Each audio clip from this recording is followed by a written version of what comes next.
their busy schedules to join us today in celebrating World Environment Day 2022. Hope you all are doing well today and have had a great day. Okay, so tell us one thing that you did today for Earth as your contribution in marking today's significant day. We would love to hear from you on this. Please keep pouring your gestures, thoughts, and ideas in the chat box right here and bring an engaging discussion to life in the chat box. So before we take this forward, let us discuss some quick rules for the meeting that will help ensure smooth running for today's event.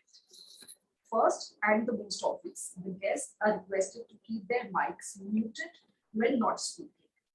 This event is being streamed live on Facebook. You can find the link in the chat box. Please feel free to share it with your friends who were not able to join us today on Zoom. And the event is also being recorded. In case you're not comfortable with this, we do understand. If turning off your camera would make you feel more comfortable, please feel free to do so. Let us know if you have any additional questions regarding this in the chat box again. Should anybody have any questions or comments while a speaker is still speaking, please use the chat box or keep it for the feedback session at the end of today's event. And most importantly, as the time slots for this event are fixed, speakers are requested to avoid overshooting their time slots to help ensure that everyone has a chance to present their valuable contributions equally. To know more about our esteemed speakers present on this call, please keep a tab on the chat. I appreciate you all being with me in this understanding the ground rules. Now let's begin by talking a little about today's occasion, World Environment Day. I'm sure you all would know that it was first led by United Nations Environment Program in 1973. And since then, it's marked every year on June 5th as the biggest international day for environmental outreach. But do you know what was the theme for the first World Environment Day in the year it was launched? Well, it was the same as this year's theme, Only One Earth. So it gives a sense that this theme is almost making a pleading statement to be considerate about the physical environment around us. As even after 50 years of its inception, the environmental conditions remain very wise. So yes, this year we mark the golden jubilee of the UN Conference on Human Environment held in Stockholm on this day in 1972, from where World Environment Day draws its origin. It's our pleasure today to organize this event, She Talks Nature, in consonance with UN theme and contribute to the global consciousness concerning human environment. Friends, we all would agree that the world is changing right in front of our eyes. Tell us what concerns you. I'm sorry to interrupt you, but could you put your microphone near your mouth so it'll be a little clear? Sorry. Sure.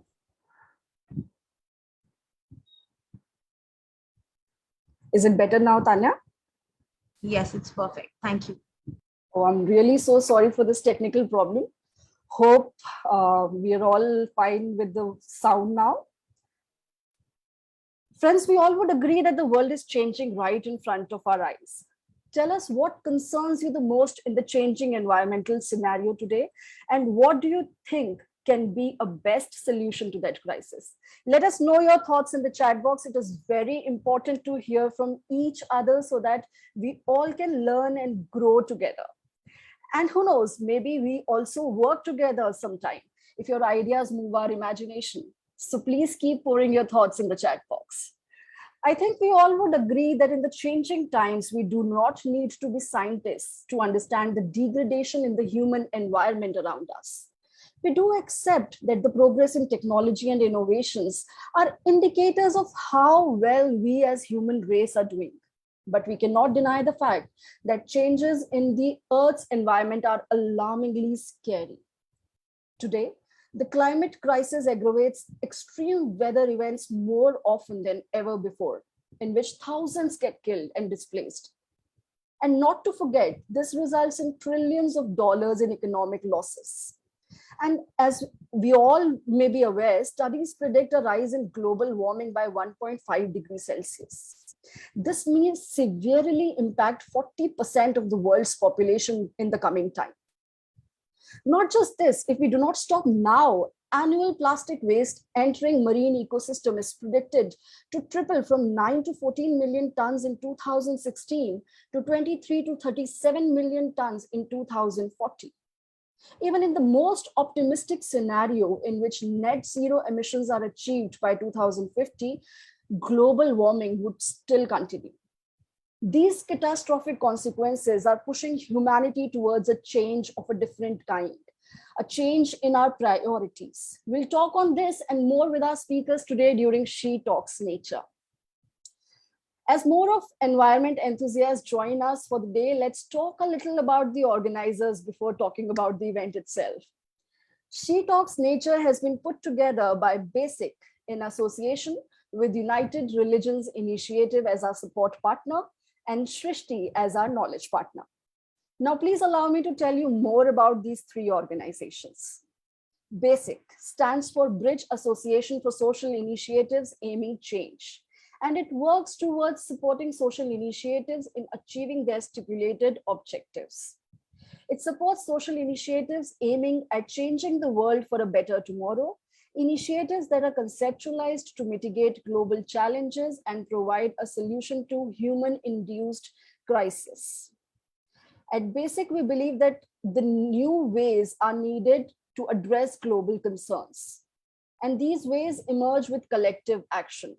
Keeping with this objective, BASIC works as a bridge organization to achieve collective action by steering multiple global players of change into a concerned direction. We have a wider network with world organizations, interfaith influencers, and NGOs, and we assist them in developing strategy, execution models, and implementation systems with result-oriented designs. BASIC's affiliate concern, religionworld, also has many feathers to its cap when it comes to contributing its expertise for carrying out environment initiatives, for which it partnered with UNEP and United Religions Initiative. BASIC's affiliate concern, religionworld, aligned faith leaders for UNEP and URI's Environment Initiative in the year 2020. And later in 2021, it became the outreach partner for UNEP Faith for Earth program in India. Its efforts in bringing multi-faith organizations resulted in participation of 70 plus FPOs from 6 different faiths in the said program.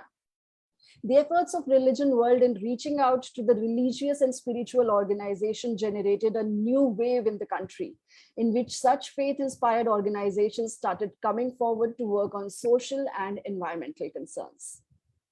Our supporting partner, United Religions Initiative, or URI as it is popularly known, is the world's largest global grassroots interfaith network present in more than 110 countries.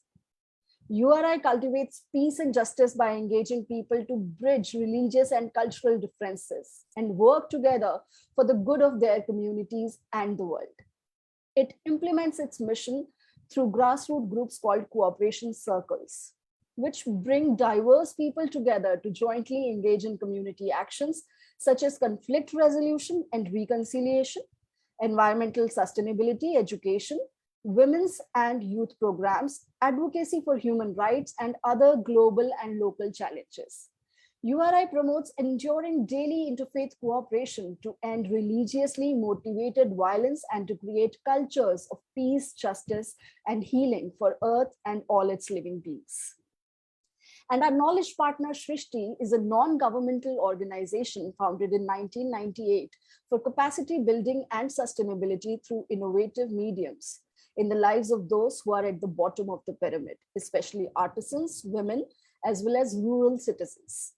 The organization was conceptualized and established by a dynamic and visionary chemical engineer, Shri Sudipto Mukherjee. Its objective is to build communities through art and science. It aims at creating self-sustaining viable producer groups and encourage them to use their inherent skills as a means of employment, income generation, and economic self-sufficiency. It is a cooperation circle member of United Religions Initiative and partnered with it and religionworld for UNEP's Faith for Earth Counselor program. It has also partnered with other like-minded organizations and has been recognized for its efforts by national and international organizations. And today, Basic URI and Shristi together have brought to you She Talks Nature. In today's event, we would experience a very engaging harmony between live interactions and recorded messages, both with women environment enthusiasts and experts. We have put in our best efforts to make this array of speakers as comprehensive as possible, with women leaders coming from diverse professional and geographical backgrounds.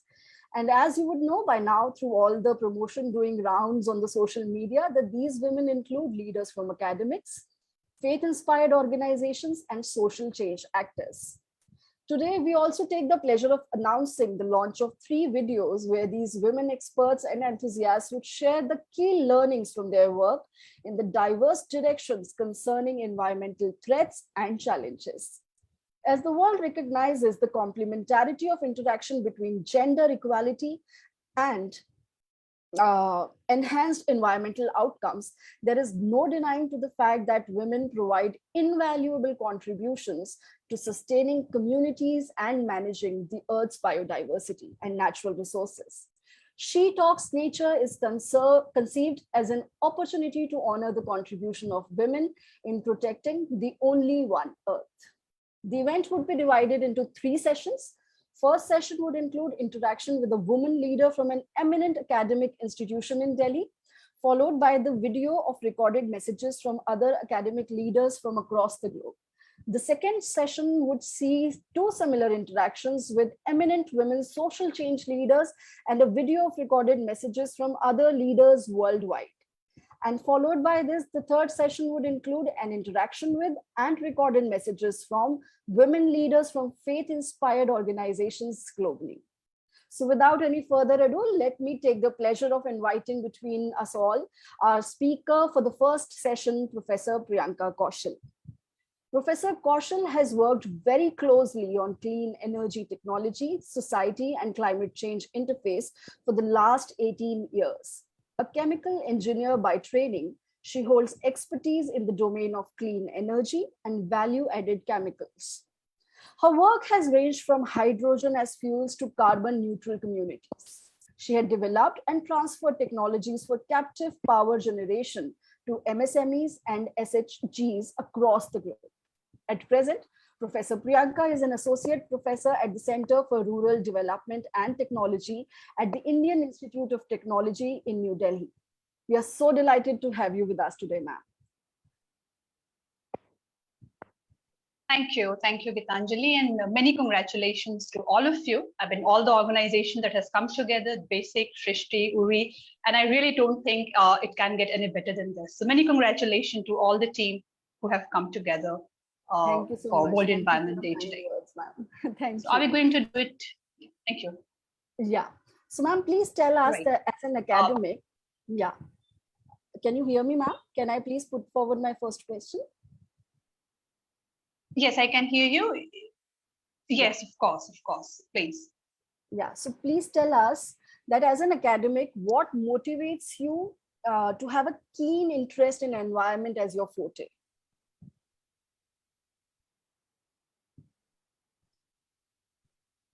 I mean, my question rather would be, or answer rather would be that why not?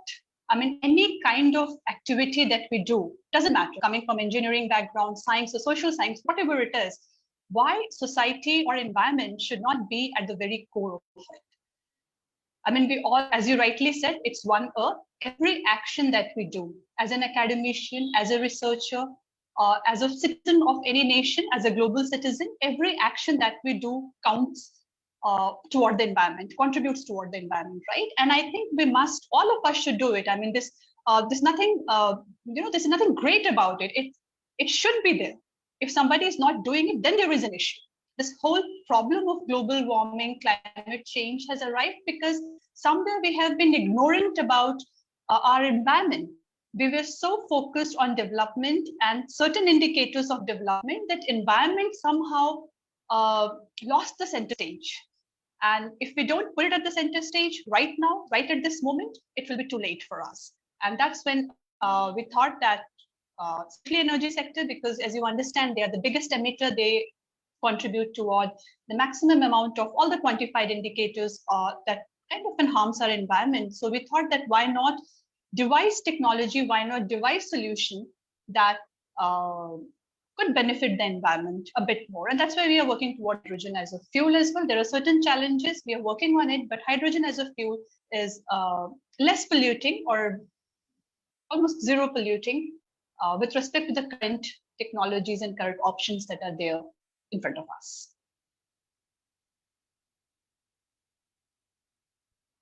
You are muted, Gitanjali.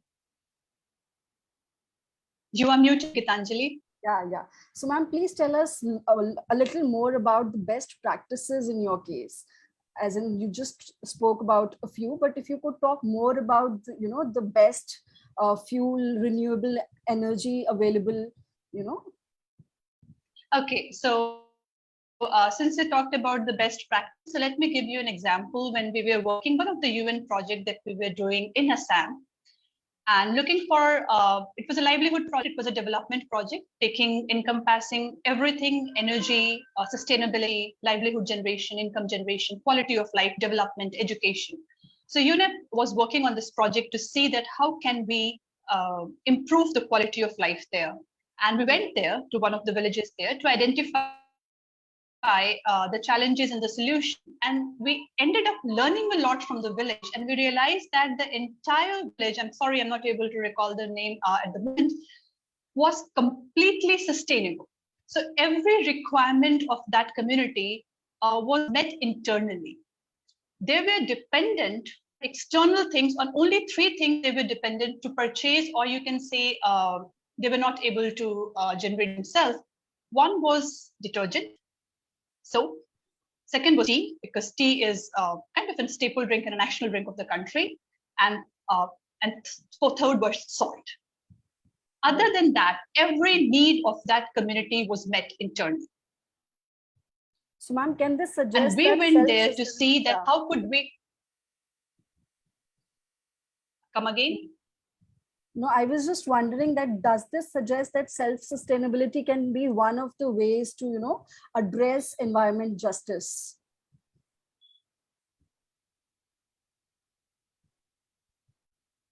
Absolutely. Absolutely. There's absolutely no denial in it that sustainability has to be incorporated in every action that we are doing today, in academics, in research, every action that we are doing, even when we are switching on electrifying our house.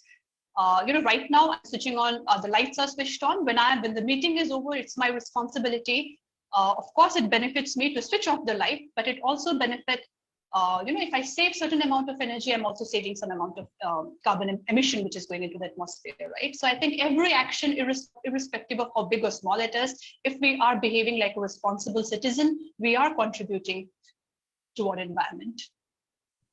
And what according to you are the biggest rocks to move for environment justice? What are the biggest obstacles that the humanities faced today when it comes to, environment justice?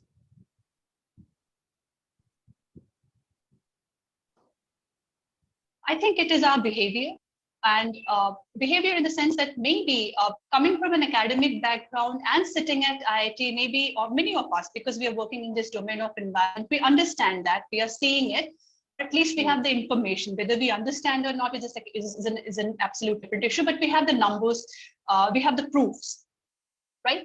But many out there maybe are not aware of the fact that what is it, what is the size, what is the mammoth, what is the scale of problem that we are dealing with. As you rightly said, that even if all the actions are put in today, the inertia of the problem that we have created will take a long time for it to actually slow down. So I think behavior is one thing, and we all need to understand that. Now, saying that, when you go to all the climate summits, you did it, pointing finger at others, that time is gone. We are already in a zone where it's not going to work. The time for action, we have very little time for action left now. This is what I can say. So behavior is one thing. I think is the biggest hurdle. Right. So ma'am, after the realization that it's only us who can bring about a change, there must be some action. So I would like to know from you that what according to you, can be the best individual or collective action which which you see can go a long way in saving our planet?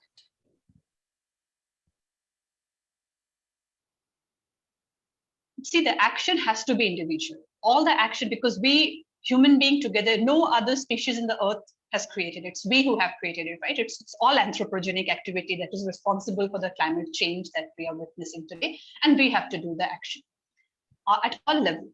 We have to do it at all levels individually. As I just give an example, that even switching off the light plays an important role. Right now, we are meeting through a digital medium, which is a very efficient way. Had it been a physical meeting somewhere, we would have been traveling, all the carbon emissions and all the emissions would have happened.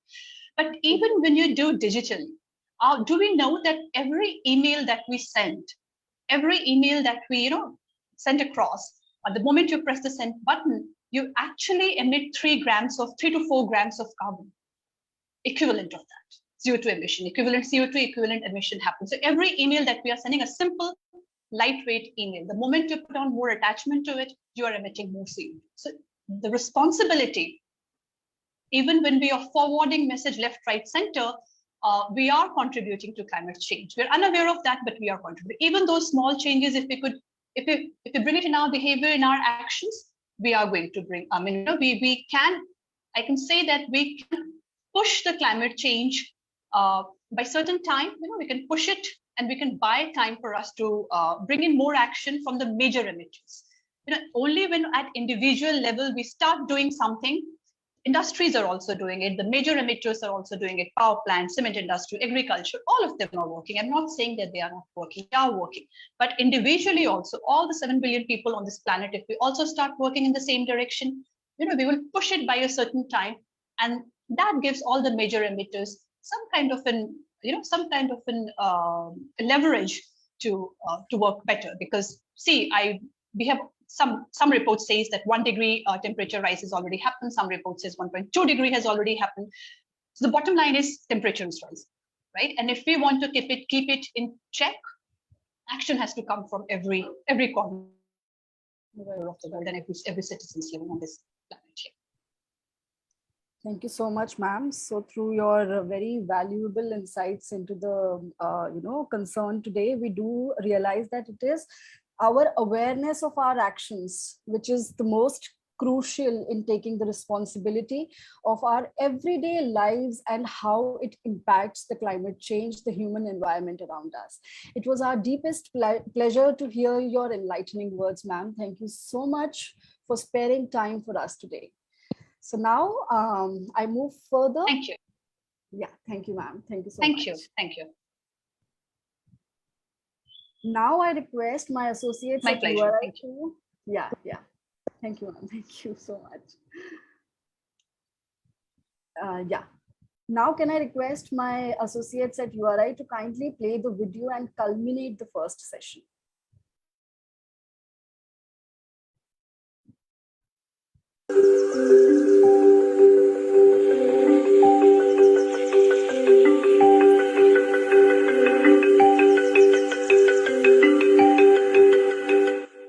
Unsustainable consumption has been a major challenge nowadays. We have to understand the resources are finite and they regenerate very slowly. The kind, amount, and the rate at which we are consuming resources could be detrimental to our sustainable future. We have to understand the difference between needs and want. Only then we would be able to have a sustainable future on this earth.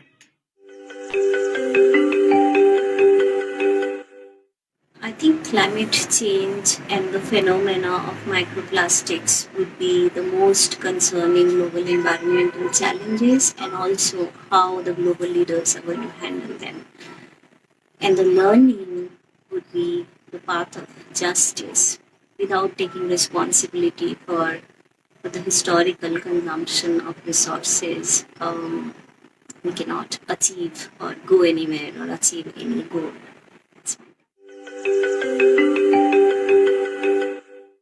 Warm Namaskaram. We all know that we are in a very serious climate crisis. Sadly, we do not have the said 10 years anymore to reverse the situation. What I have learned from my experience is that we are almost losing the game. If we are to survive, we should definitely come up with solutions very soon. I have learned that agroecology could be a solution. If agriculture and ecology is properly combined, it could serve humanity right now. We should develop sustainable community models in each and every region based on the biogeographic climatic conditions of a region. And if properly designed, these agroecological models in each region could support livelihoods, mitigate climate change, conserve local biodiversity, and also strengthen local economy. Thank you. Apart from the certain transformative changes in terms of policy that we desperately need, we should also come across certain behavioral changes on our part at the community level. What we can do is we can go for a very sustainable life. So by sustainable, again, what I mean is to live a very simple life with the minimal use of resource or optimum use of resource, so that the resources are again reserved and preserved for the future generations. They can get something on their turn, and there will be lesser pollution at this moment also if we go for less resource use. So we should stick deliberately to reduce, reuse and recycle, the 3R concept. Thank you. So I think the most pressing concern, environmental concern as of today, is lack of awareness. Lack of awareness that it's not only a couple of people who can make the difference to the environment. Every action does matter. Everyone has to make certain changes, have to take certain choices, have to contribute so that we can make a difference to the environment. And if we see in totality, it's not the environment which we are saving ourselves. The environment can always take care of itself. It is we saving ourselves because we cannot survive without the environment in which we are residing in. So one of the key learnings over the years for me has been that stakeholder awareness, customer awareness, the people all around need to be aware that their action does matter. Their choices at every intersection of point does matter. Sustainability, it's not just a buzzword of philosophy. It has to be a way of living so that we know how each action of ours, we could be leaders, we could be entrepreneurs, we could be students, we could be homemakers. We can be at any point of time in our lives working in diverse fields as we like. But we all can make a difference, and it is important for us so that we can contribute and definitely make a difference and can survive with an environment in a good way. Thank you. Hi, I am Supriya, and I think the most pressing environmental concern is loss of biodiversity and natural ecosystems. I work in the field of natural resource management and climate change, and the most critical learning for me is that a thriving ecosystem requires cooperation, collaboration, and perseverance. Climate change is a collective action problem requiring collective, large-scale, urgent, and effective solutions. In the center of this are the Earth's ecosystems and their pivotal role in sustaining life on Earth. It is critical to keep the community voices at the center, as they know the ground realities and are best suited to undertake suitable measures to stem ecosystem destruction and loss of valuable biodiversity. At the same time, access to education and long-term support, both social and economic, is essential to create agility for communities and interested stakeholders and organizations to bring about meaningful, sustainable, and lasting change.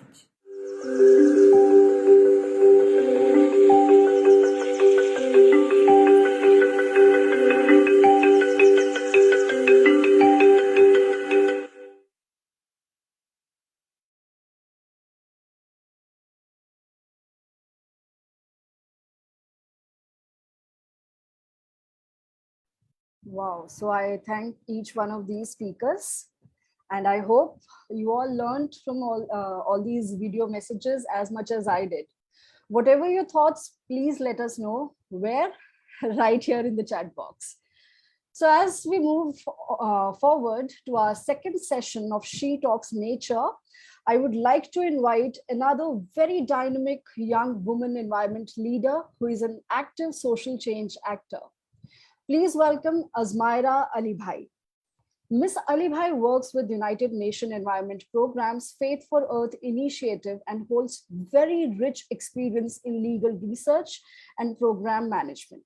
She is responsible for the implementation of the UN Decade for Ecosystem Restoration in partnership with faith-based organizations globally. Academically, her training lies in international law, but her passion lies in working closely on the concern of the environment. Ms. Alibhai.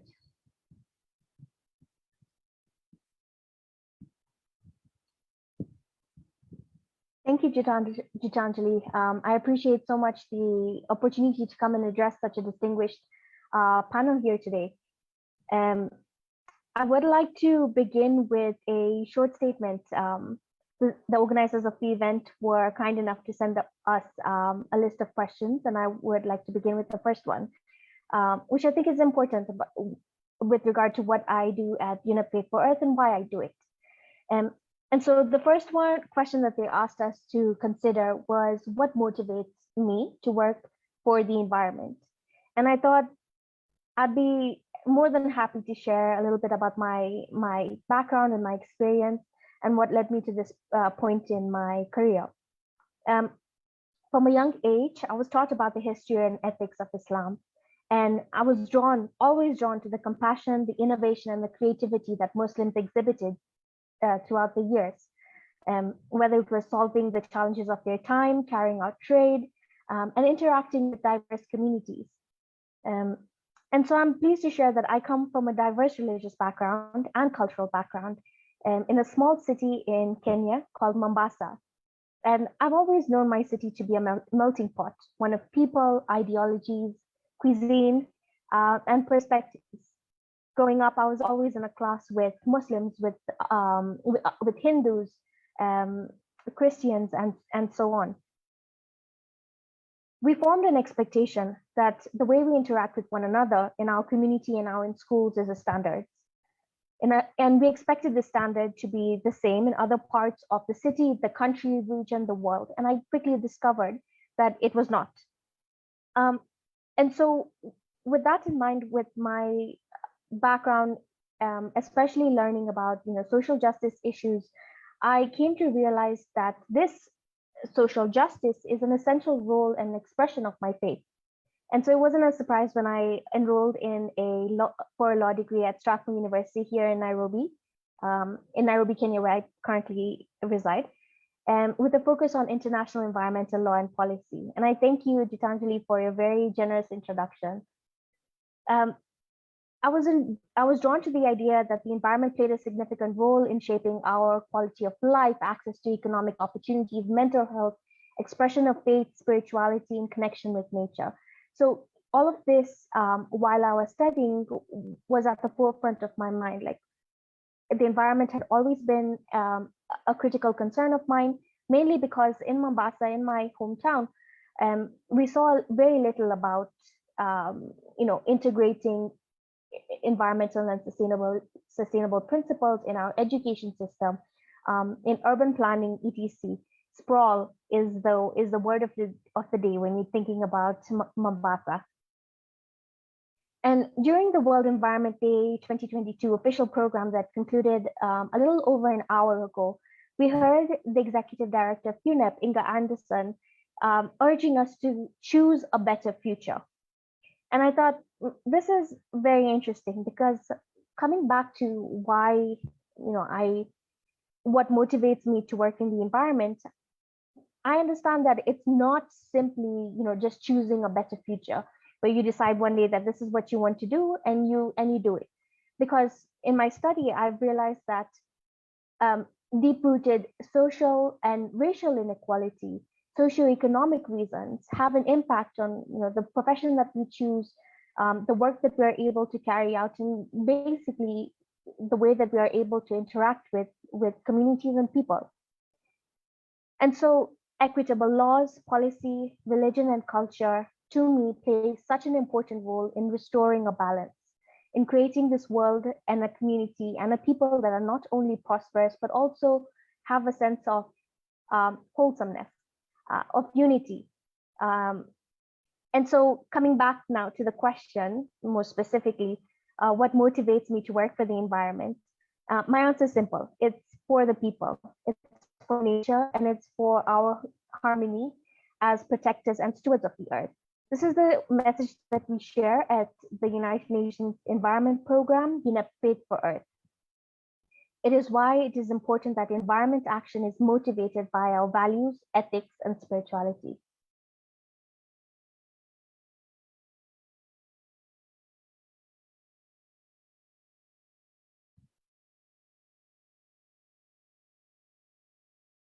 Gitanjali, are you there? Yeah. So you very correctly pointed out that it's not, only about choosing a better future, but everything matters, right? From the socio-economic situation, equitable laws, culture, everything matters when it comes to the human physical environment around us. Very correctly pointed out, Asmra. What a keen observation. But I would like to know more about the best practices in your case, like the kind of activities that you yourself have been undertaking when it comes to, ensuring that you are at harmony with the environment. Great question. We always forget to qualify our why with the how, and I think the how is really important at this stage, especially because we're in the UN Decade of Action. We're in the UN Decade of Ecosystem Restoration. As you introduced, I'm the Faith and Ecosystems Coordinator at UNEP Faith for Earth. And so my role specifically is responsible for the implementation of the UN Decade for faith actors. And what we're saying is that we're adopting a values-driven, people-centered approach to address environment and climate-related issues. That the issue starts and ends with a person. And I think that a major motivating factor of how well we do and how well we address these issues so that our actions are carried forward, our actions are sustainable, long-term, scalable, is that they are values-driven, that there's something that's motivating us that's more than just, this has to be done.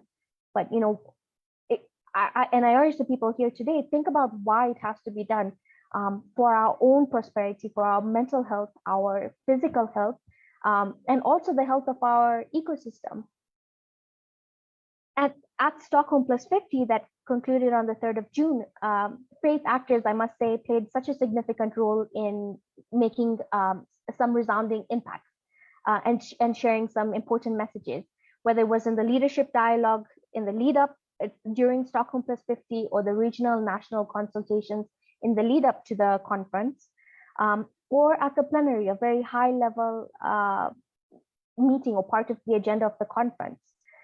There are five of the 10 recommendations that I would particularly like to highlight here that speak to a healthy planet and prosperity for all, which is the theme of Stockholm. That one, we must place human well-being at the center of a healthy planet and prosperity for all. That we need to adopt a system-wide change in the way our current economic system works to contribute to a healthy planet.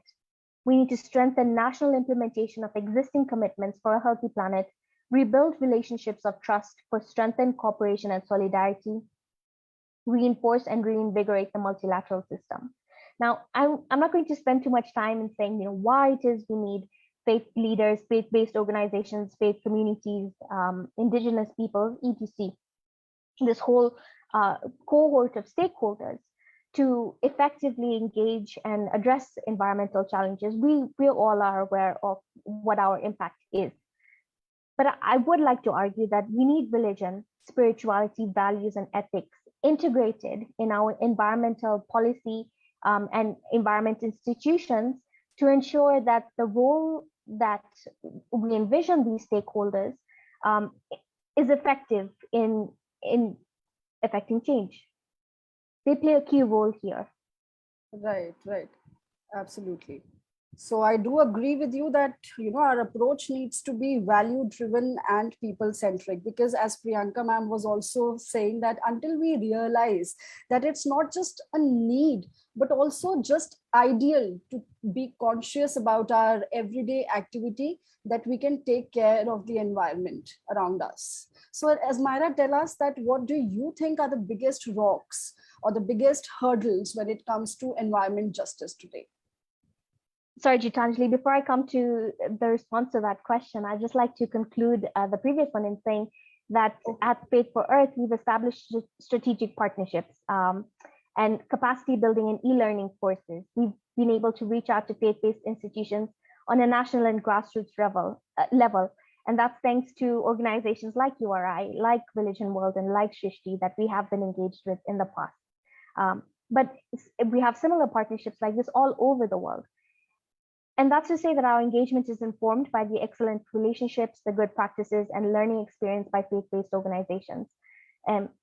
Also to clarify that the level that in which we operate is at the United Nations Environment Program, and specifically one of our strategic objectives is to influence environmental global policy making and integrate faith voices at this level. And so that is why at Faith for Earth, Dr. Yada Bumogli, who is the director of the initiative, calls for the institutionalization of Faith for Earth. And now moving on to another important question on the biggest rocks to move environmental justice.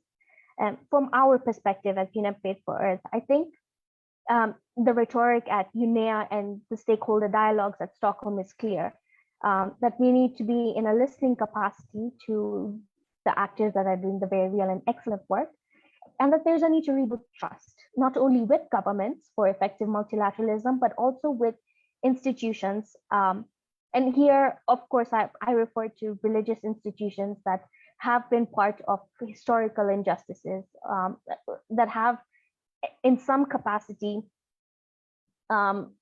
contributed to injustice that has been carried out in the name of religion. At Faith for Earth, when we're coordinating with major groups and other stakeholders at UNEA, for example, this is what we see is that how can you justify X if you not addressed Y? So I think it's taking a critical look at the role that religious institutions and religion as a whole has played directly with in relation to indigenous peoples, other communities, and in ecosystems as well, and move forward based on a relationship of trust, acknowledging that this would be an open dialogue that needs to continue. We need also effective and accountable leadership, and this is where we see the role of faith actors playing a particularly important role. Hold your faith leaders, faith leaders hold the governments and national representatives responsible for the promises that they made, because we know that faith leaders have incredible power and are able to make these shifts, but a certain level of motivation is required. And so we ask that faith communities be this kind of measure of accountability to say, look, we heard you say this, and this is what we think needs to happen as well. So let's work together and let's ensure that this is done. Gitanjali?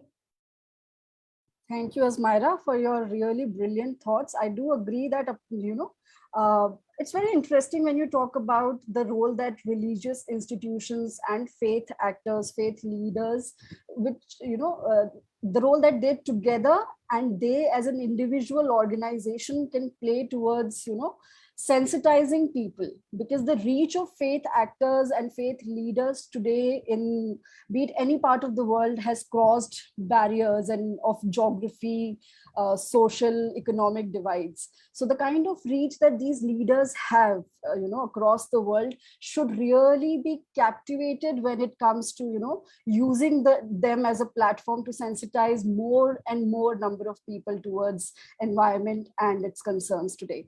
Really a big thank you for your time, Asmra. And what an amazing young woman with loads of experience in the domain that concerns every one of us alike today. Thank you for sharing your insightful views with us today. I once again request the technical right hand today, Tanya Savlok, a very pleasant and dynamic professional from URI, to please help us with the video for this session now.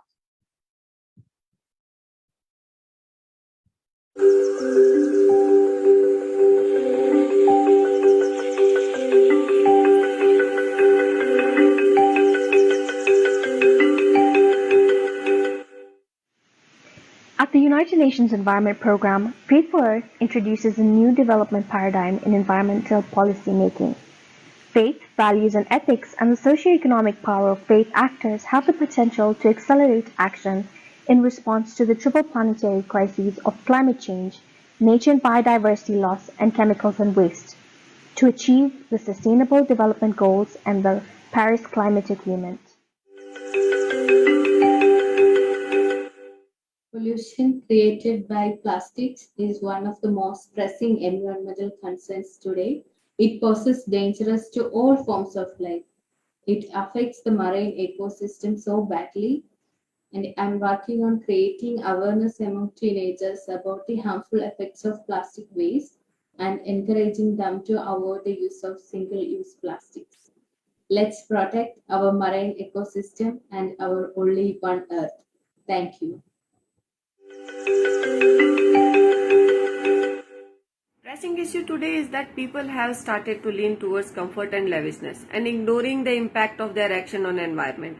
Even when some have started to realize this, many are not inclined to correct it. They tend to leave the responsibility to do something about it to the system, considering their part to be done after paying taxes to system. My experience from working with faith-based organization and women so far leads me to believe their involvement can be a great catalyst to drive the masses. As the elders say, influence a girl, you influence a future generation. Thank you. Poor governance, water insecurity, food waste, there are a lot of environmental problems. But we focus on waste plastic and dry waste, and we upcycle those dry waste into a beautiful products. And learnings, I think we should stick to that which we think is right, and then we should never give up, and there will be a day when we feel the joy of that decision which we took, which we thought it was right for that time. And it is damaging our ecosystem. This is truly alarming. I firmly believe that the technology has revolutionized on one side, and other side it's creating more and more e-waste. I consider this crucial because every year tons of e-waste are producing. This is very dangerous for our health and environment.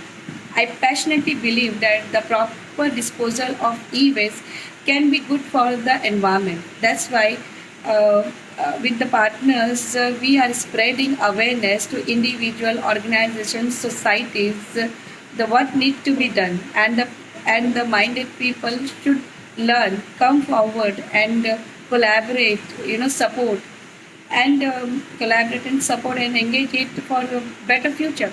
Thank you. And I am a sparrow friend. It all started in 2014. Sparrows are the only birds who live in the human houses. But at this time it is impossible, as the houses are made in such a way that no bird can enter in it. Hereby, I and my friends decided to make the birdhouses for the sparrows. We started making birdhouses from the empty shoe boxes left in our houses. We hanged them on the trees in the balconies.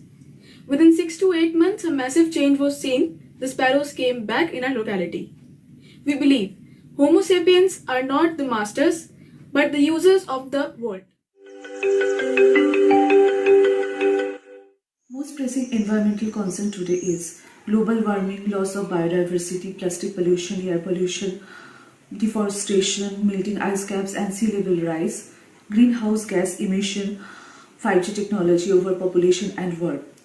Solution can be green innovation, proper education, recycling, affordable and clean energy, conservation and natural resources, sustainable living, sustainable homes, and global peace. We are not completely aware about the damages that we cause to the environment each day of our life. It is our duty and obligation to take care of the environment. We, as representatives of civil society and part of this world, must work also to aware our community where we live and work to take care for our environment.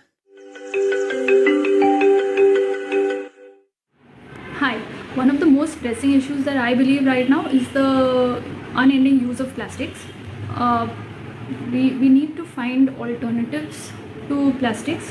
While recycling is there and a lot of mandates to recycling have come in place, we also need to do something to just reduce the use of plastics in the first place. So have more alternatives to plastics, or just make simple changes like change the mineral water bottles from our boardrooms and use jugs with glasses, or maybe on a flight not distribute mineral water bottles and have someone serving water in reusable glasses.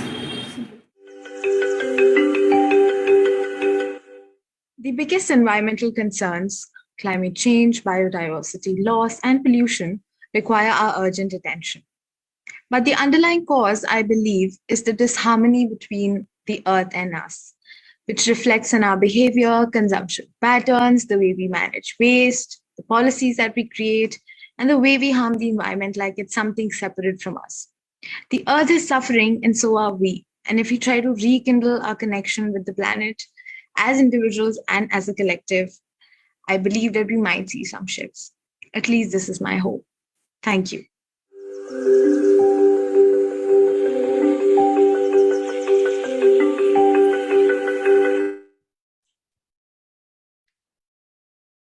Yeah. My heartiest gratitude goes to each one of these speakers for not just sharing their valuable thoughts with us today, but for also working towards change at the very grassroots level. The humanity is indebted to the efforts being made by each one of these speakers. So today it is our pleasure to have with us someone who has a vivid experience of not just working herself with the grassroots communities, but also motivating others towards doing the same. I welcome Kanchana Veerakun. Ms. Veerakun is the president of Eco-Friendly Volunteers, a volunteer-based organization engaged in environmental conservation in Sri Lanka based on Buddhist philosophy. An MPhil in ornithology, she is active in the domains of conservation education, biodiversity protection, climate change, organic farming, spirituality, and biodiversity conservation. Caring for other living beings and leading an eco-friendly lifestyle are her interests and passions. We welcome you to She Talks Nature, ma'am.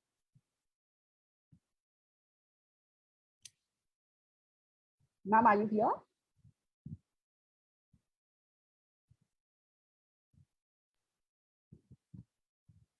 Stuti, can you please make her the co-host? I think there's some technical issue. I'm so sorry. Just give us a minute. Yeah, sure. This can take a few seconds. Ma'am, do we have her now? No. I think you should be able to unmute yourself. Can you try again? Just a second.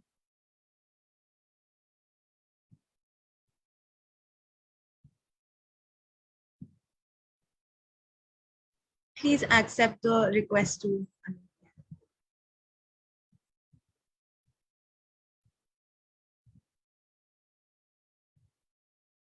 Still not happening? All right.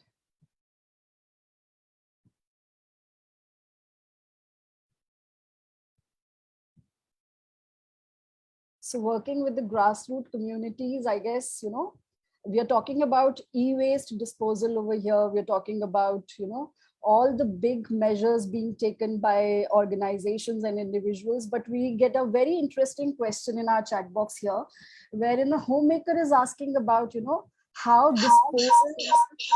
household waste can be related to climate change. So this is something so interesting that, it would be interesting if we can have Ms. Veerakun to address.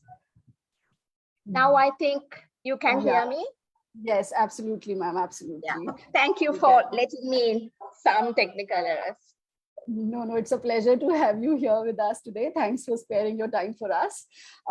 Okay, ma'am. So my first question is that, you have such a vast, vivid experience of working with the grassroots communities. So what is it that motivates you to work on the environment at the first? I think, Geetanjali, as a Buddhist, I always think about this, why I am doing these things. For me, I think it is an unfinished work that I brought from my previous birth, and I'm still continuing it in this birth. So, which I really believe is that I am born to this world to do something for my mother nature, and I'm trying to fulfill my karma, good karma, actually, I believe it, because I'm blessed with that kind of thinking. I always want to do something for mother nature. So that is my biggest motivation. And when I was a child, my parents, as close nature lovers, planters, and really took care of other plants. So I saw them. So that is also motivation. And me being involved with stray animals, rescuing them and trying to help them. And also not only animals, I always love to rescue plants, because there are some plants dying on roadsides, and I see them, so therefore I would like to give some shelter for those plants. So something like that really motivated me to be here today who I am. You're muted, Geetanjali.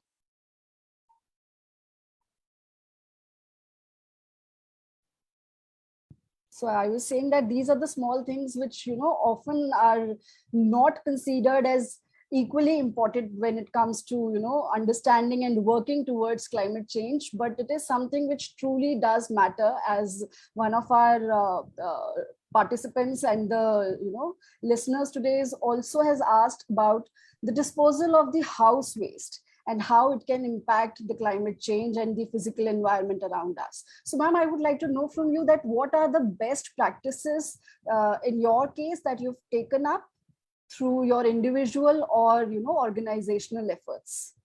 Yeah, thank you for asking that question, Geetanjali. I think since I started living in New Delhi, today I'm joining from Sri Lanka, actually. But a lot of people recognize me as a zero waste person who had never given my home waste to the municipal council for last 21 years. So which means in Sri Lanka, I didn't give our waste to the municipal council, neither in India. So I still continue it even when I'm living in the first floor.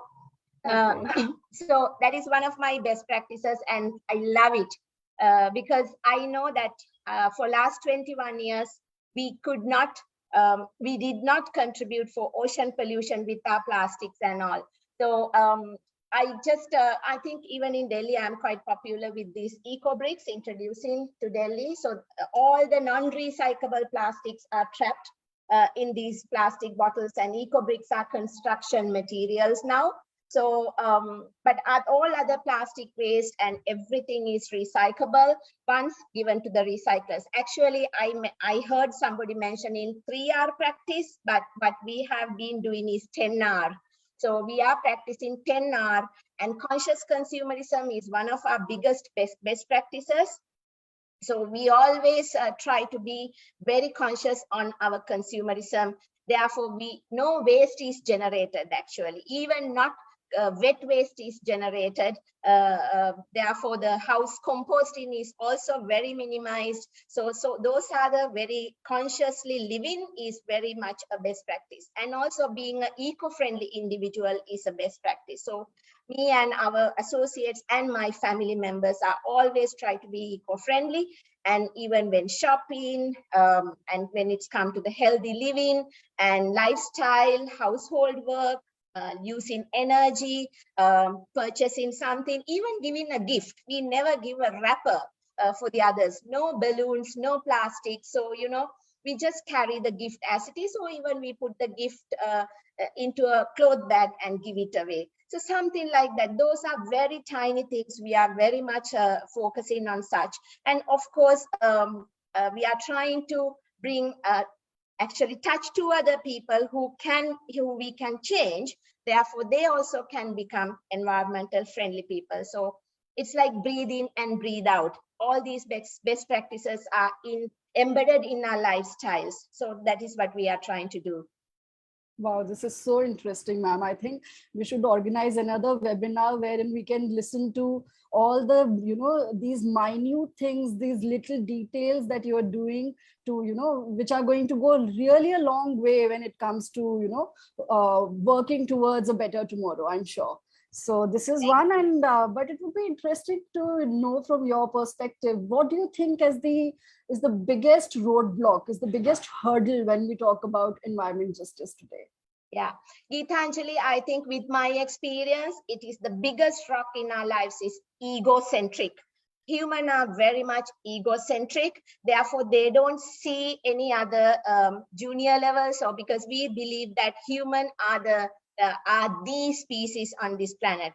So that is, if we can get rid of our ego, and if we think about the environment and the surrounding and all other beings equally, then we can inculcate of ecocentric thinking within us. So that biggest rock of ego is damaging everything. We see the climate change is happening, and then the big corporates are damaging the world and all these things. For me, it's just because of a huge ego. And we are always trying to point out to the others. It's very hardly we take time to think who I am and what I can do individual level, at very small level. So if we all can think about a small level contribution for the saving Mother Earth, I think we can all get rid of these biggest rocks of ego and then, self-esteem thinking, especially Homo sapien thinkings, because all other beings are around us. They all are helping us, and without them, we can't live. So COVID showed us the real picture. Human is no more powerful. So we all have to think about that power is nothing. We really need to be connected with each other. Interconnectedness is very much important, and we all have to be ecocentric people. Then we can save this planet. That's what I believe. Amazing. So this is what we get when we talk to people who actually are working with the grassroots communities. Amazing, ma'am. So what you're saying is we need to travel the bridge between ego and eco. So it's only then that, we can actually work, and, it's only then that we can realize that it's us who is at the epicenter of this entire crisis, which is around us today. So this takes us to our last question, ma'am, that what do you think an individual can best do on his or her own and with the community around him towards, achieving a better, sustainable world? Exactly. And Geetanjali, your leader showed us the direction, be the change you want to see in this world. So if we can all think about what myself can contribute for this planet and become a very much full of metta. Metta is like loving kindness. Loving kindness, every religion in this world teaching us loving kindness, not only myself. Give the loving kindness to the others. Give the loving kindness to the unseen animals and plants and everything. So if we can spread that love for the others, we feel that they are part of us and they are connected to me, they are helping to me. So we give the due respect for every being. So that is, I think, my message for everybody. If we can become that person, the world will be very beautiful, because we do our own duty to make a bigger correction, to contribute for the bigger picture of the correction of this world. Therefore, we all can be happy that I can't maybe change the corporates, but I can change me and myself and my family, which will be, the impact will be full of ripple effects. So we all have to generate so many positive ripple effects to bring that change. Thank you so much. Thank you so much, ma'am. I really thank you for your thought provoking words. And through all our speakers so far, one thing which has emerged is that it is within us. It is our own responsibility to realize that it is nowhere else. We are the one creating the damage, and we are the ones who, when aware, can bring about a change. Many thanks for sparing your time and joining us today, Kanchana ma'am. Thank you so much. We Thank really you. I need got. more of social change actors like you if you really want to witness a better tomorrow. Thank you so much. Thank you. Now, please allow me to steer this event in a very interesting direction and talk about Sanatan Dharma philosophy and its all-encompassing virtues concerning environment with our next speaker, Acharya Pratishtha ji. Acharya ji is an internationally acclaimed yoga guru, culture expert, Indian classical dance exponent and guru, mind therapist, author, and a former diplomat with more than 40 television shows on yoga on leading TV channels. She is also a member of the Committee for Yoga Protocol on Diabetes, Government of India, and Yoga Certification Steering Committee, Quality Council of India, and also a member of Indian Yoga Association. It's a pleasure to host you today on She Talks Nature, Acharya ji. Thank you. Thank you, Gitanjali ji. Thank you so much. Please enlighten us, Acharya ji, about the traditional Indian values concerning environment and how do they impact your outlook and attitude in everyday life? Yeah, Gitanjali ji, first of all, I would really like to thank the organizers, not for having me, but for coming up with this very important topic of global importance. And when we talk about She Talks Nature, so we come from a culture which says Yatra Narastu Pujjante Ramante Tatra Devata, where we not just we adore women, the feminine power, because she is not just a creator, but also a wonderful medium to bring a change in society. And Basic Association and all the associates of this program have come up with this concept of She Talks Nature. Now, when I talk about environment, since I am a yogi and coming from a background of yoga, when we talk about pranayam, when we talk about asana, when we talk about the spiritual importance of yoga and of course lifestyle, it came up to my mind that we are treating patients, we are healing them, but what when there is no oxygen level, appropriate oxygen level? What are we going to do? Is this pranayam going to work then? What that we talk about the 5 elements of this human body, but we are not taking care of the 5 elements outside. What when we talk about spiritual elevation, when we come from a culture where we are taught to do sun salutation, where we are taught to offer your prayers and your gratitude to Mother Nature, to Earth, to Sun, where we offer fire puja, but we are not taking care of either soil or water or sun and all these different elements. That was the moment that we realized that along with our yoga training, we have to bring this awareness among people that if you want to take benefit of all these herbs that you are using, you need to grow them and you are equally responsible to grow them. You're equally responsible to take care of your environment. And then Gitanjali ji, I strongly feel when I look at my cultural background, when I look at this, as you said, Sanatan Sanskriti, where we offer yagya, which is a wonderful medium to increase the levels of oxygen. And now even several researches have been done on that. Then other than that, where we offer prayers to Tulsi plant, we offer prayers to people plant just because they emit oxygen 24 hours. That means somewhere traditionally, we always knew the importance of nature, and to protect and preserve Mother Nature, all these rituals had been made.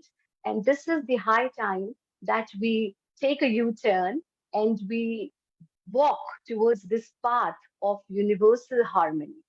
So when I talk about yoga and universal harmony, yoga itself means to unite. Yoga itself means once we learn to live in harmony with other people around us, with other beings around us, and most important, with Mother Nature. So I strongly feel that following the path of spirituality, following the path of love, following the path of care, we need to take care of environment. We need to spread love around us, not only among the fellow humans, but also among all living beings, and especially towards nature. And that is the universal message of yoga, that we learn to live in union. We learn to live in unity. Today, when people are scattered, when nations are scattered, when world is scattered, we need a science to unite. And that union happens through yoga. And when I say yoga, it is not only a mere set of physical exercises or a mere set of respiratory practices. Very important part of yoga is yam and niyam, where we talk about non-violence, where we talk about the path of truthfulness, where we talk about protecting Mother Nature, where we do Surya Namaskar, Chandra Namaskar, where each and every posture is also dedicated to Mother Nature. You know, we do vrikshas and tree pose. We do practices which are concerned with soil, which are concerned with water. So we need to accept yoga in totality and accept it as a lifestyle. I was attending a very interesting incident happened with me. I was attending one of, since I have also served as a senior diplomat, so I was in another country and we were attending a seminar on environmental issues. And you will be surprised that every speaker had a water bottle. You know, it was given from organizers. Everybody opens that bottle and they took 2 sips, and bottle, each and every bottle was kept there with more than half water in each bottle. So I was the last speaker. I spoke on my subject, and then I requested everyone, let's be the change that we want to bring in society. We are talking about environmental issues, but right now each and everyone has wasted so much of water. So let's take our bottles with us. This is not a symbol of status that we have just taken few sips and left all the remaining water. With very tiny, small things, we can bring a change. I still remember I was posted at one of a very prominent country, and there we had a very, very huge office of around 5 acres of land and a huge building, and there was a lot of green area. So I decided to come up with the concept of herbal medicinal garden. So we call it Ayurveda. And that gave a different vision to it, that it's not that just you need to grow plants. We should also have the awareness to protect those plants, to take care of those plants which we have grown. And also, it's always better if we grow those plants which tomorrow can help other beings as well. So we grew a lot of medicinal plants there, especially those plants that emit oxygen most of the time. And then even the president of that country visited us, and he was very, very happy with this concept. Then he requested us, His Excellency, the president of that country, to bring one same Ayurveda at the State House. And we did that as well. So I am just talking about very tiny steps which we need to take. We started one initiative of bringing this awareness among youngsters. As I believe, you know, if there is a mud vessel, when it is completely prepared, you cannot change the shape of that vessel. But when that mud is, that clay is in its softer version, you can give it any shape you desire. So it's very, very important that we touch the youngsters, we touch the younger generation, we make them feel love towards nature, especially in today's time when most of the time, you know, they are just occupied in gadgets and they are living in a virtual world.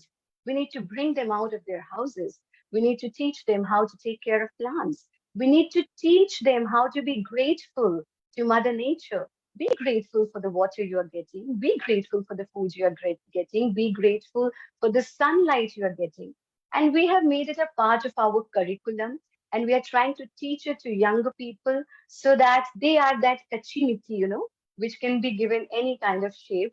And we are seeing very, very positive results dealing with these younger kids. So I believe very small, it's not important that we, of course, We organize big events, very good, but it's very, very important. Like just now, this event, when I heard of it, She Talks Nature, because feminine power is the creative power. Feminine power is the one who can bring a change in her own family, in society, and in a broader picture, she can bring tremendous change. So, with these tiny steps, we can definitely bring a change in making our world a better, a healthier, and a happier place. Thank you so much. Thank you for your pearls of wisdom, Acharyaji. I really, really, enjoyed listening to each and every word of yours. And very truly, you said that, the forgetting the fact that we are in harmony with the nature around us. This is the fact that which is, repeatedly coming in front of us today, that the very reason that we have forgotten that we are one with the nature, the whole idea of yoga, the absence of yoga from the lives of our of the lives of us today is the very reason why we are not realizing that it is us on whose shoulder the responsibility for a better tomorrow lies. And Gitanjali ji, where you have used a wonderful line, absence of yoga.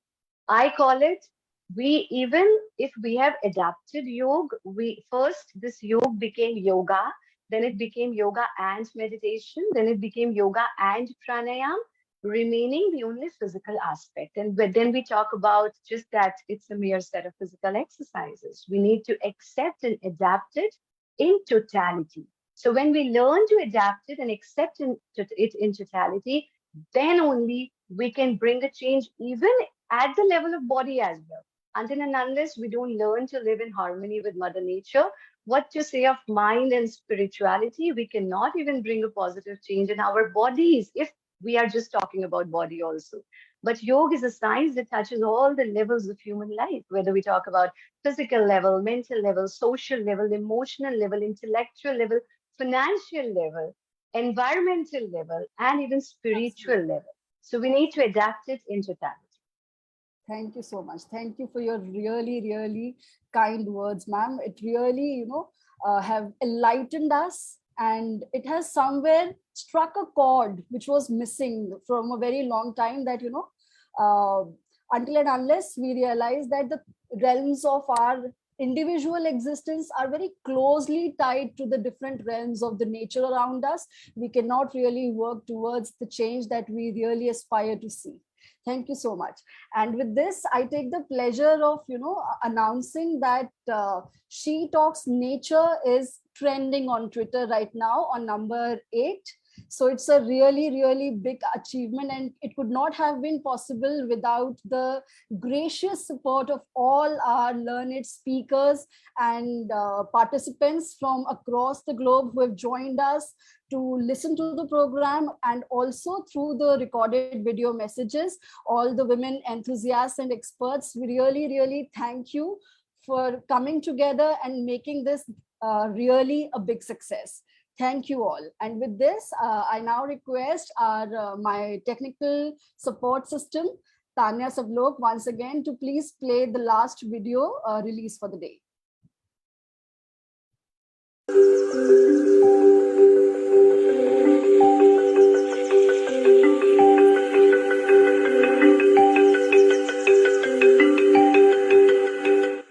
The most pressing global concern for the environment we are facing is the global consciousness shortage.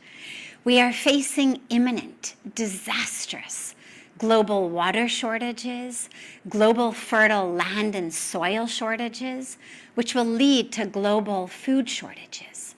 All of these can be addressed, abated, and even prevented if we end the global consciousness shortage. We must stop living in the illusion that we are separate from each other, separate from Mother Earth, Mother Nature, separate from future generations. We are not separate.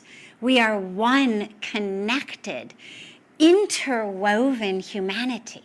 We must end the illusion that Mother Earth is a commodity for us to use and abuse, to consume and discard. In Sanskrit, it is said so beautifully, Mata Bhumi, Putroham, Prithviya. The earth is our mother. We are her children. We are the children of nature.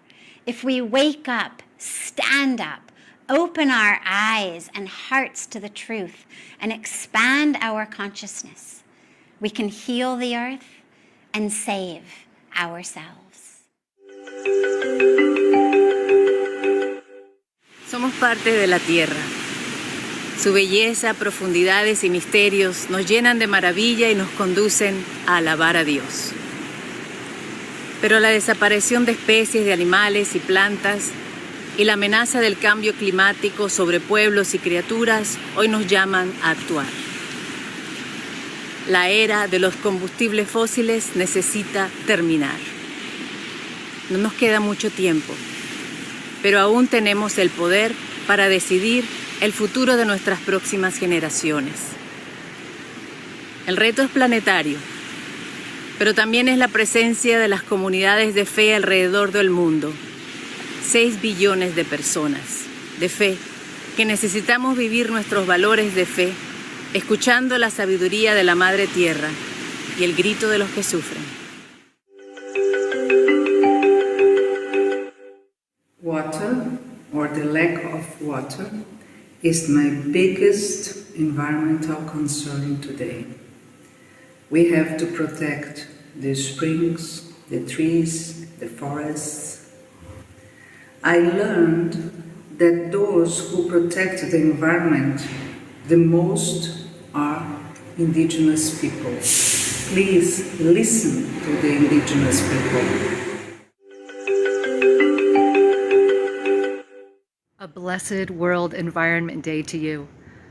The most pressing environmental concern of today, I believe, is how separate we have allowed ourselves to become from the living system on which we are absolutely dependent.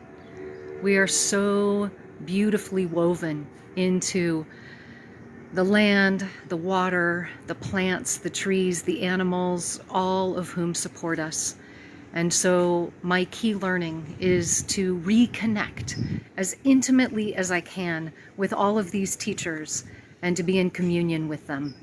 Please take excellent care of yourselves and love Earth. To me, the most urgent challenge is escalating climate change. It magnifies the impacts of human greed on biodiversity decline and destruction of habitats and carbon sinks across all lands, forests, rivers, and oceans. My key learning is that it takes courage to face reality, and it's best to lead with hope and delight in the possibility that we can collectively heal our wounded world. Thank you.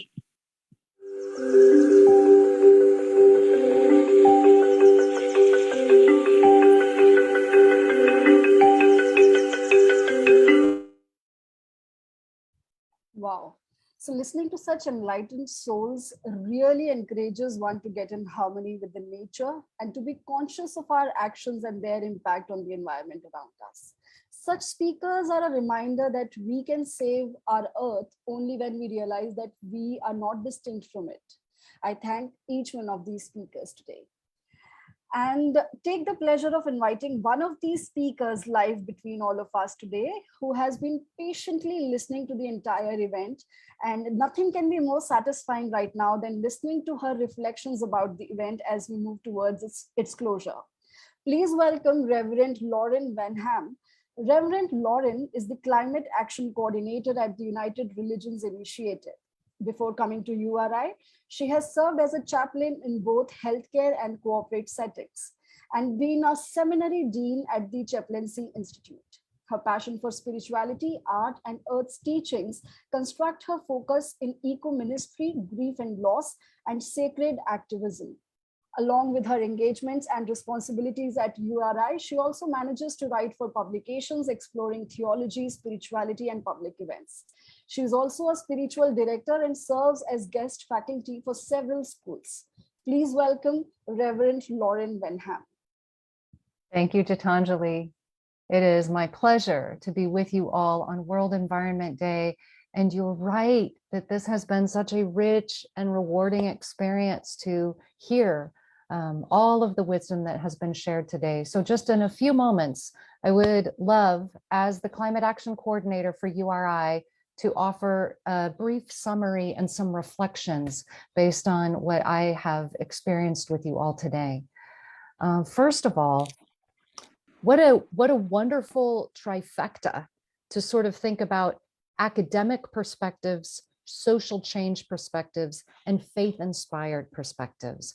Truly, all of these women, mothers, daughters, wisdom holders, you are learned, you are passionate, we are committed, and we are bringing all of our areas of learning and expertise into this space right now to try to heal ourselves, heal collectively, and heal our planet. So thank you so much for that. It is so powerful to be shoulder to shoulder with all of you women today.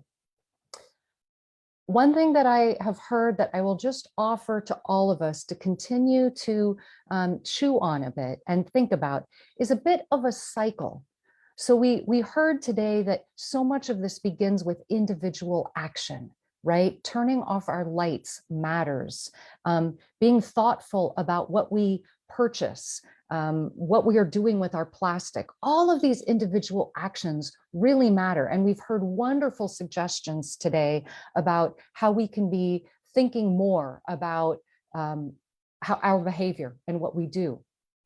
We also know, though, that the systems around us can make it really difficult. We can feel a lot of pressures around convenience and time and what we are, how impactful our actions really matter in the big scheme of things. And that's why we need each other. We need each other to be encouraged and to be educated and to act in solidarity.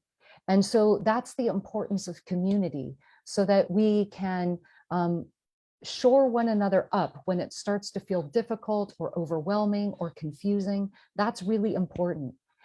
And our spiritual practice are often, our spiritual practices are what allow us to really slow down and remember what's most important, that we can be values driven, that we can draw upon our faith and our spiritual teachings to be the change.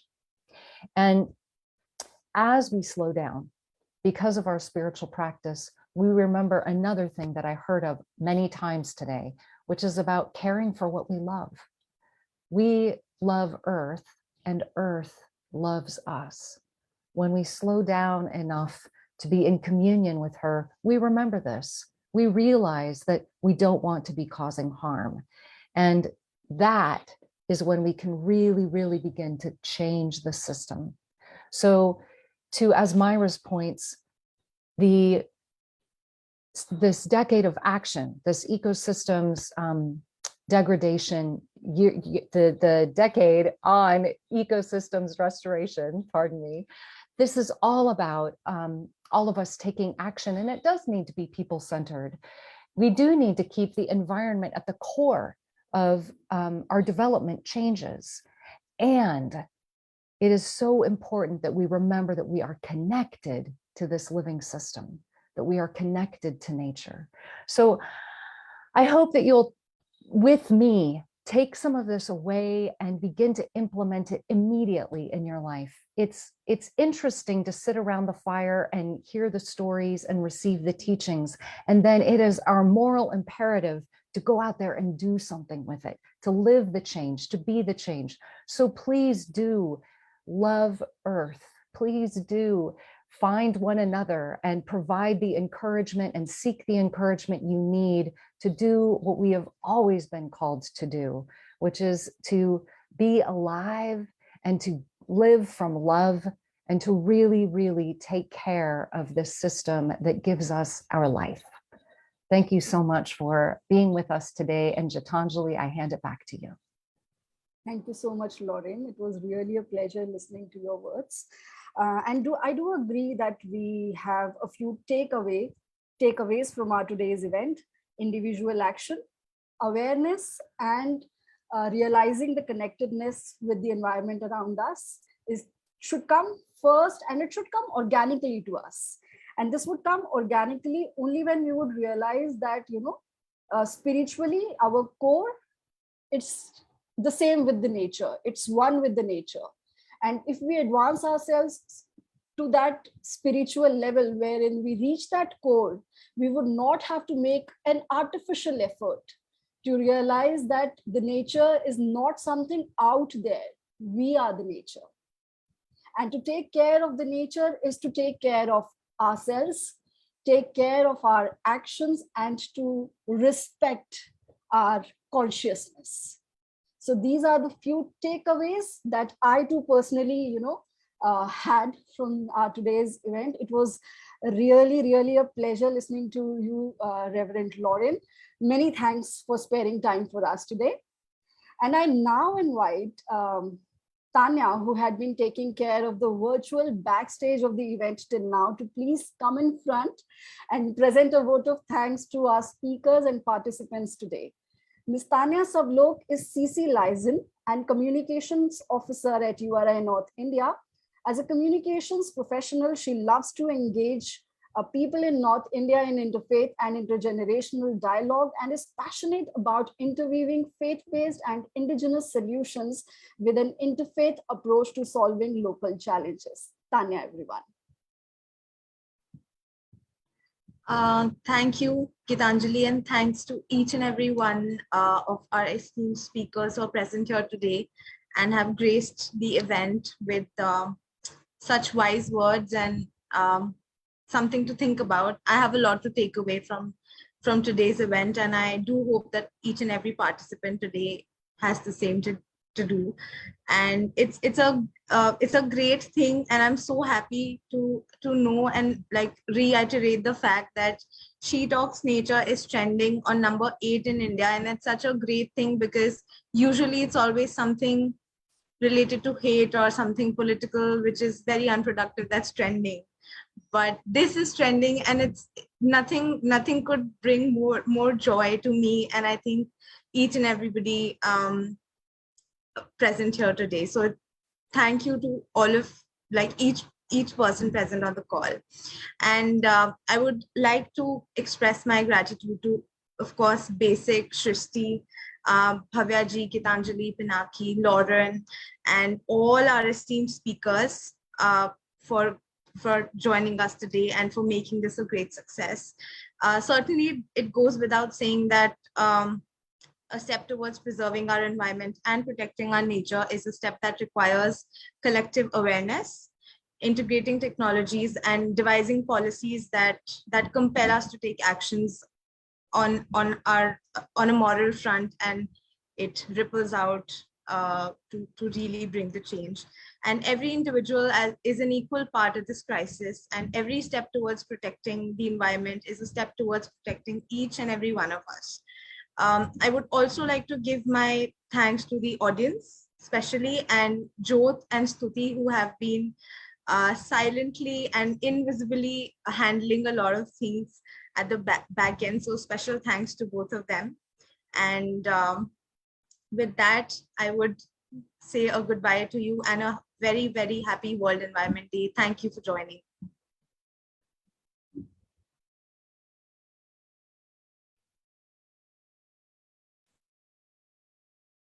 Thank you, Tanya.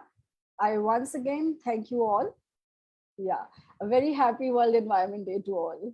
Bye-bye. Thank you so much.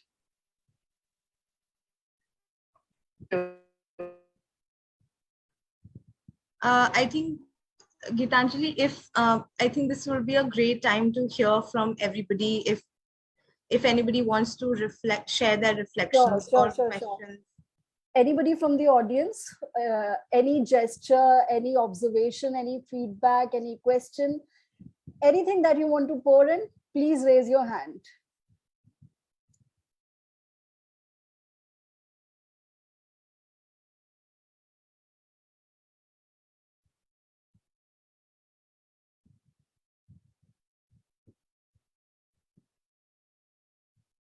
Yes, Ms. Saru Pawar.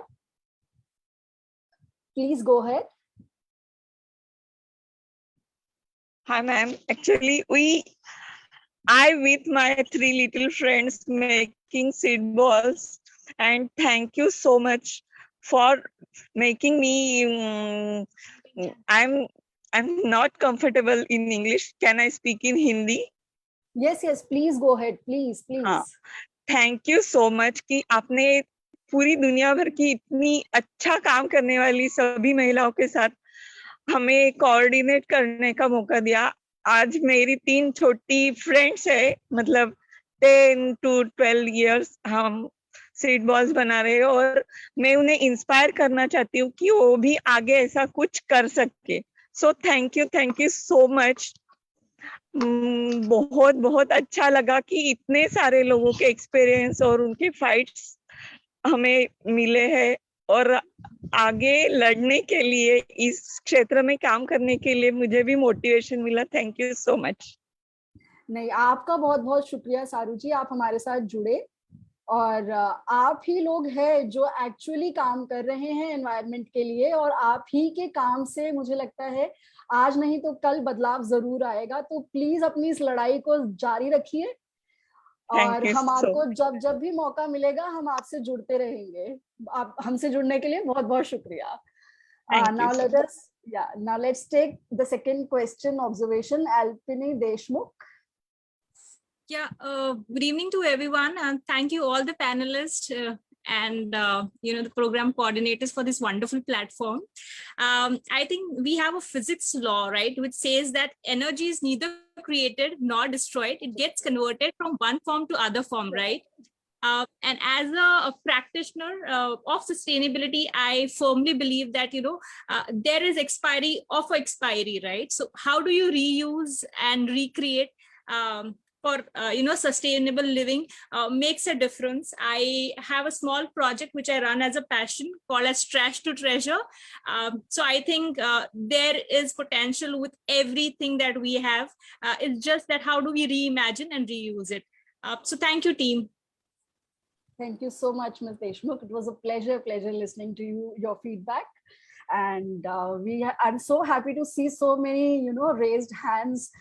We also have Ms. Fatima Majid with us, who would want to share something. Ms. Fatima. Thank you so much, ma'am.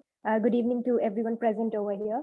Well, the most important thing that attracted me to join this session is that basically I am a nature photographer. I just love nature, and I could totally relate with the speaker that once you love nature, then you love every living being, and obviously the other non-living things also that are found in the nature.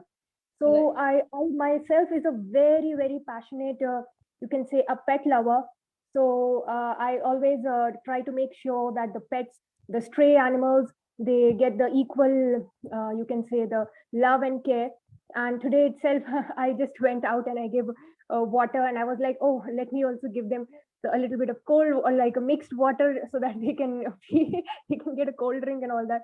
So it's like I believe that as being a nature lover, it's our true you can say essence of existence, that we try to firstly make sure that the surroundings that we are living in is nourished with our love and care, just like how we are getting the support from the nature. The same way it should be our nature to take care of the nature, because you don't need to be a professional for that. If you talk about me, then I am not a professional as such into any field of you can say being a nature. I have studied botany. I'm right now a teacher. But what I keep telling my students is that you have to continuously take care of the nature. Try to not throw any litter on the roads. If I find any student doing that, so then I just ask them not to do that, because if one person is going to bring about a change, then obviously that's going to multiply, and it will definitely lead to a better place in this world. So this is what I would like to say. Thank you so much for giving me a chance. Thank you so much, Fatima ji. We really definitely agree with you that, once a single individual feels compassionately towards the nature and channelizes that compassion in the right direction, it can actually lead to a cyclical effect, and it can bring about a larger change, which one may not even imagine while doing such small acts of kindness, which you just mentioned. So it's absolutely marvelous what you're doing. Please keep doing it. Please keep doing it. Next, we have here Ishrat Jahan. Please go ahead, Ms. Ishrat. Assalamu alaikum, everyone, and good evening. Thanks to everyone, because it's my first time. I never attend this kind of meeting, so I was super excited. Because kaisa hoga, kahan se hoga, and yeah, it was really beautiful. And thank you so much, everyone. And that was my feedback. Yeah, thank you so much, Ishrat ji.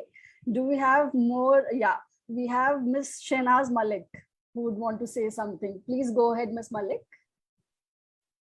Hello, everyone. Thank you for inviting me here. Are you able to listen me? Yes, yes, absolutely. Please go ahead. Okay. Thank you, ma'am. Yeah, actually, just coming on this webinar, I was very nervous. I mean, I don't know what will going to be happen, but listening everyone's and the people shared about their knowledge, especially in the Kanchan ma'am, and it's inspiring me because I'm last like 20 years working in eco-friendly bags and continuing doing that, but now last 4 to 5 years working in e-waste and like with my husband.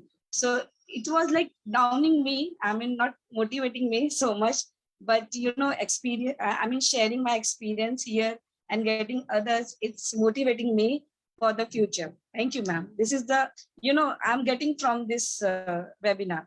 Thank you very much. Thank you so much, Ms. Malik, for being here, for patiently listening to all our speakers.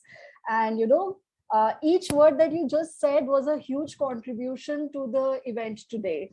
Thank you so much for being here. Are there anyone? Yeah. Is there anyone else who would want to speak, share anything with us today? Yeah. So I think that's it for the day. I once again thank you all for being here, sparing time on a Sunday, and for this very, very significant cause, World Environment Day. A very happy World Environment Day to all of you all. Thank you so much for being here with us today. Thank you. Bye-bye.